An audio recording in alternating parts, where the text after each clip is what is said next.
Yo, peace. Smaro Lil Ashe. Another episode, 5 Minutes of Funk. And today, just want to talk about the 60 Minutes clip or episode that I saw last night.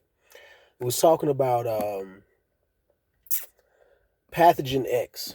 So, there's a group of scientists that are working in Uganda, and they are working specifically to find the next lethal virus.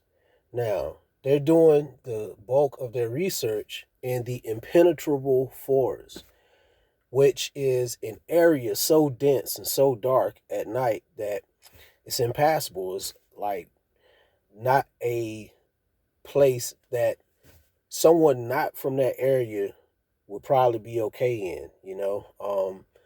And what's interesting is that that's probably the exact geographic location that the Elijah Muhammad was talking about when he said Shabazz took a group of people into the deep jungle, into an area where the people that he was trying to groom could become very strong, resistant to disease and any kind of physical ailment, to be the toughest of the tough.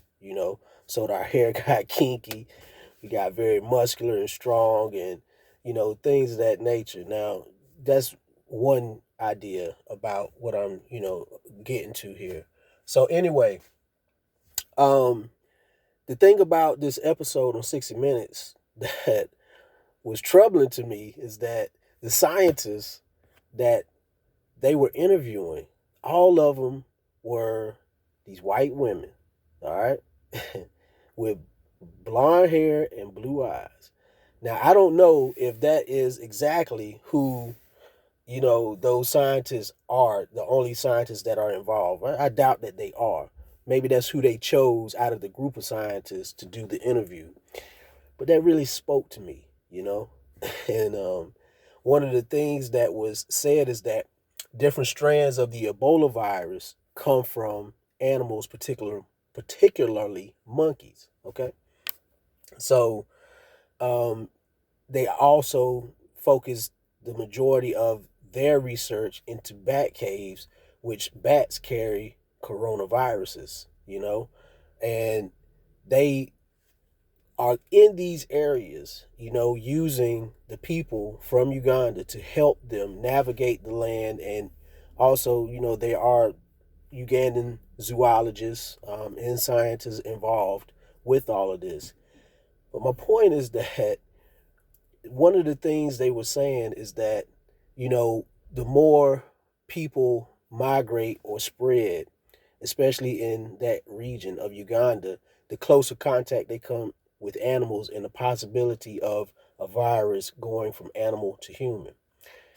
And my thinking is like, why are these Europeans still in Africa doing anything, much less why are they there when people who have been there for thousands, for millennia, for millions of years, living in proximity, close proximity with these animals? It seems to me that everything will be fine if they just leave. Like I would, in that situation say, well, it's not the animals that we're worried about, is you, because that's when everything seems to happen under the guise of research, you know, the Wuhan lab, gain of function research funded by the NIH at the time or the NIAD, whatever. So this is all like very disturbing to me because they always put out a story basically let you know what's going on and that it's gonna happen again. It's another virus on the way. They're just trying to, get their ducks in a row and do enough research to make sure it kills enough people and that it doesn't kill who they don't want it to kill. But it was just something I wanted to get off my chest. And the other thing is the recent media lynchings of black men, speaking their mind on whatever it is that they choose to speak their mind that may not agree with the media controlled by Jewish interests. You understand? So uh, I tell you, what's really like insane is that we're still here talking about dumb shit. Okay, so I would say my message to the Jewish media owners and any owners of like professional athletic teams or media companies like record companies, whatever, what have you. You worried about anti-Semitism or anti-Semitic remarks and what that means to your community. Here's a suggestion, just a suggestion. Stop referring to yourself as a Semite. Stop calling yourself a Jew. That's it. You're European, whatever you want to be. You're not Jew, you're not a Jew, and you're not Semitic. You don't speak a Semitic language. Like, get out of here. Like, you so conflicted.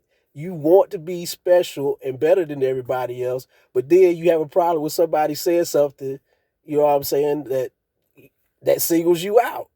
You know what I'm saying? Truth is truth. Truth does not equal hate speech. Just stop the dumb shit. Stop calling yourself Jew and stop claiming that you're Semitic. Like, it's oxymoronic. You don't have any birthright to call yourself Semitic or Hebrew. Just cut it out. Just cut it out. And then you don't have to worry about anti-Semitism anymore.